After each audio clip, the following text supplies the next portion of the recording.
Shalom Bapak Ibu semua, hari ini kita akan mulai ibadah KPA pada sore hari ini. Kita akan berdoa terlebih dahulu. Terima kasih Tuhan Yesus, pada sore hari ini kami bersyukur kami bisa kembali bersama untuk mendengarkan firman-Mu. Berfirmanlah Tuhan, kami siap untuk mendengarkan. Kami bisa membuka hati pikiran kami, telinga kami, sehingga kami mengerti apa yang Kau ingin sampaikan dan apa yang ingin Kau perbaharui dalam kehidupan kami. Berkaryalah Tuhan, kami siap dan siap menikmati firman-Mu. Hanya di dalam nama Tuhan Yesus kami berdoa, haleluya, amin. Hari ini kita akan mendengarkan firman Tuhan dengan judul makna kebangkitan Yesus. Kita ambil ayat dalam 1 Petrus 1 ayat yang ketiga, berkata demikian, terpujilah Allah dan Bapa Tuhan kita, Yesus Kristus, yang karena rahmat-Nya yang besar telah melahirkan kita kembali oleh kebangkitan Yesus Kristus dari antara orang mati, kepada suatu hidup yang penuh pengharapan.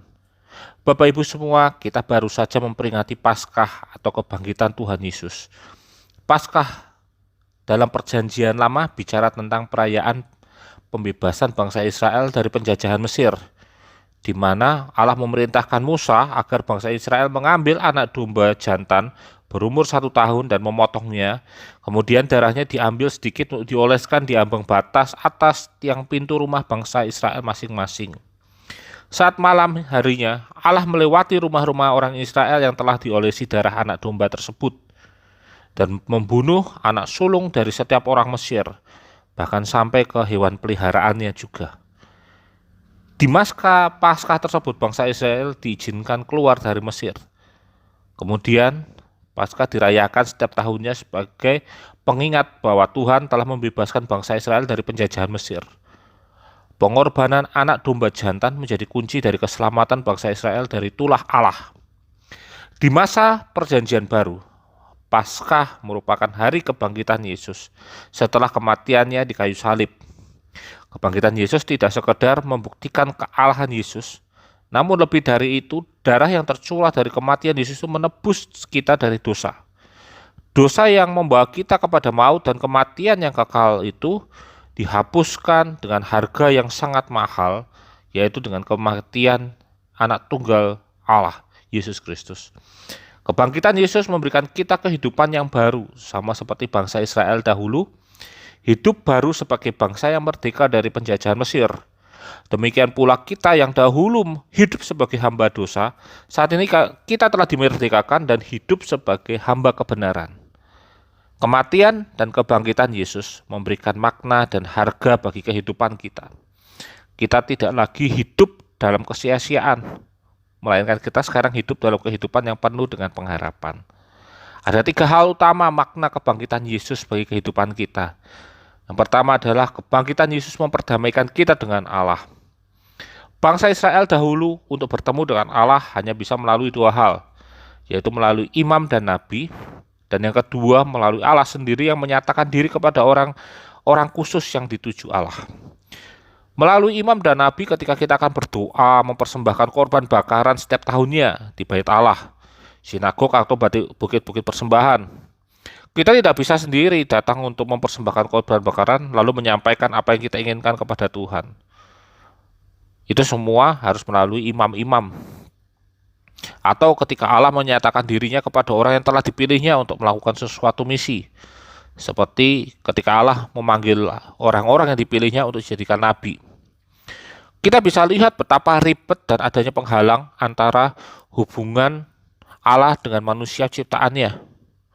Kita bisa lihat bahwa penghalang itu menjadi penghalang yang nyata. Mengapa demikian? Karena manusia jatuh dalam dosa. Kehidupan manusia yang penuh dosa ini menjadi penghalang utama bagi manusia untuk berhubungan langsung dengan Allah.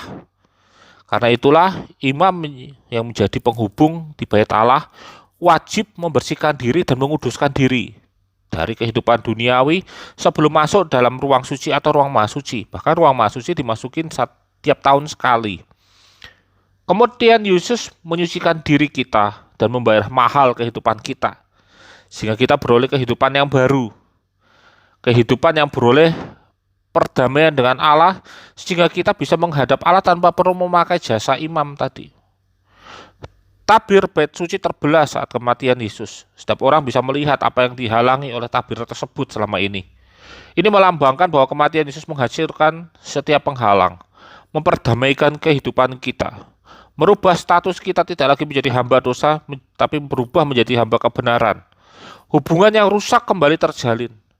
Dan sampai saat ini kita bisa rasakan bahwa kita bisa dengan mudahnya bisa berdoa dengan Tuhan, dan doa kita didengar dan dijawab Tuhan. Seperti perumpamaan anak yang hilang, kita kembali kepada Bapa. Kita bisa memanggil Allah sebagai ya Bapa, ya Bapa. Kedua, kebangkitan Yesus memberikan jaminan keselamatan sebagai bukti iman kita tidak sia-sia. Yesus datang ke dunia ini menjadi bukti bahwa Allah benar-benar mengasihi manusia ciptaannya. Tidak sekadar mengasihi dengan kata-kata. Kasih Allah dibuktikan dengan diberikannya anaknya yang tunggal untuk memberikan kita kehidupan yang kekal. Bagi kita yang percaya dan beriman kepada Yesus, memegang iman kita berarti kita akan melewati ujian kemurnian iman kita. Bayangkan bahwa Yesus tidak pernah hadir ke dunia ini. Dan sebagai jaminannya yang ada adalah tata aturan beragama.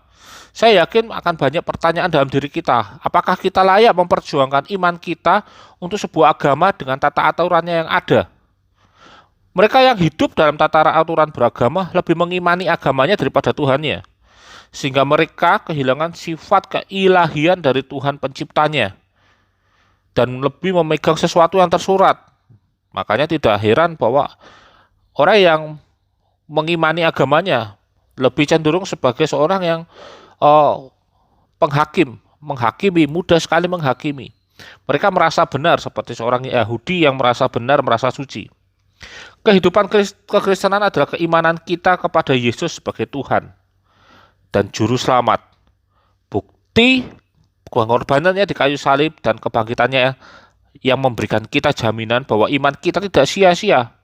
Iman kita bukan sekedar iman checklist. Apa saja yang boleh, apa saja yang tidak boleh. Bukanlah iman yang sekadar apa yang wajib dan apa yang tidak wajib diatur dalam kitab suci. Karena itu kekristenan tidak mengenal fatwa, tidak mengenal pendapat ulama atau pendapat pendeta. Kekristenan bicara tentang apa yang ada dalam firman Tuhan dan rema apa yang ada dalam hati kita. Ada surga yang kekal yang menjadi tempat kita mengakhiri pertandingan iman kita. Bukan sekadar lomba mengumpulkan pahala dan satu waktu ketika kita menghadap Tuhan, Tuhan malah tidak mengenal kita. Bukti iman kita tidak akan sia-sia adalah kebangkitan Yesus dalam bentuk sebuah keselamatan. Kita tidak akan sia-sia hidup kita ketika kita meninggal nanti, dipanggil Tuhan. Tidaklah menjadi sebuah hidup yang seperti uap yang hilang seketika. Tapi kita menghadapi kehidupan yang kekal bersama Yesus kelak. Ketiga, kebangkitannya memberikan kita kehidupan yang berharga. Hal apa yang membuat orang merasa berharga dalam kehidupannya? Jawabannya adalah harapan. Mengapa harapan? Banyak orang sukses, artis atau orang terkenal tiba-tiba masuk berita karena bunuh diri. Beberapa artis Korea yang cukup terkenal juga melakukan bunuh diri. Apakah karena mereka bangkrut? Atau hidup mereka susah? Saya rasa tidak selalu gitu. Bahkan kita melihat bahwa mereka yang menjalani hidup di masa-masa yang puncak pun tiba-tiba mati. Mereka membunuh diri, overdosis lah, apapun cara mereka. Mereka yang memilih untuk bunuh diri karena mereka merasa hidup mereka tidak lagi berharga untuk dijalani. Mereka sudah merasa kehilangan harapan akan kehidupan yang lebih baik. Pengharapan, inilah yang menjadi kunci kehidupan kita. Melalui kebangkitan Yesus, kita diperdamaikan dengan Allah sehingga kita menerima pemeliharaan dalam kekuatan Allah. Kita menerima janji Allah dan Allah adalah setia, Dia selalu menggenapi janjinya.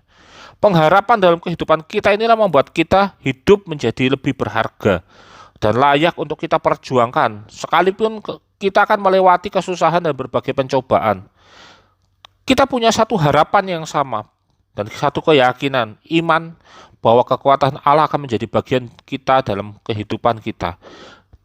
Kekuatan Allah akan memberikan kita kemampuan untuk melewati dan mengalahkan setiap masalah.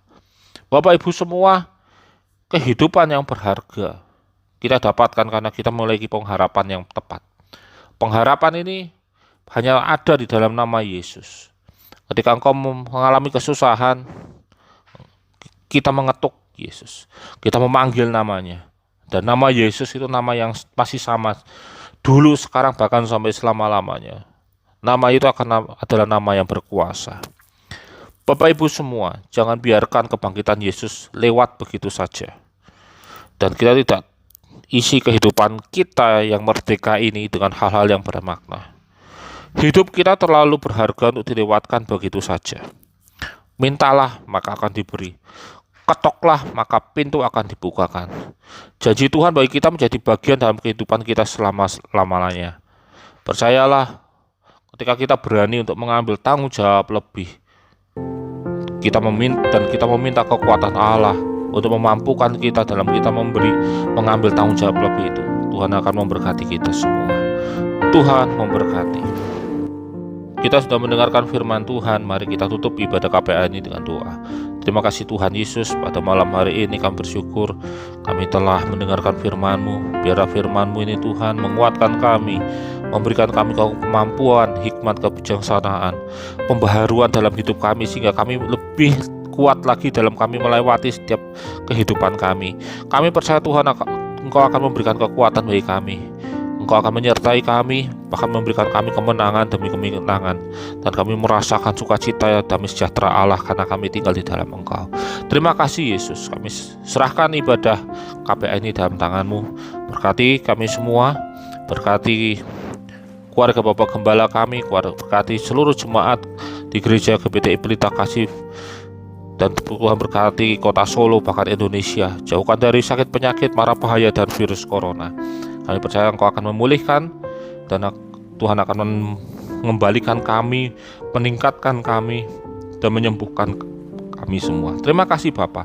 Dalam nama Tuhan Yesus kami sudah berdoa. Haleluya. Amin.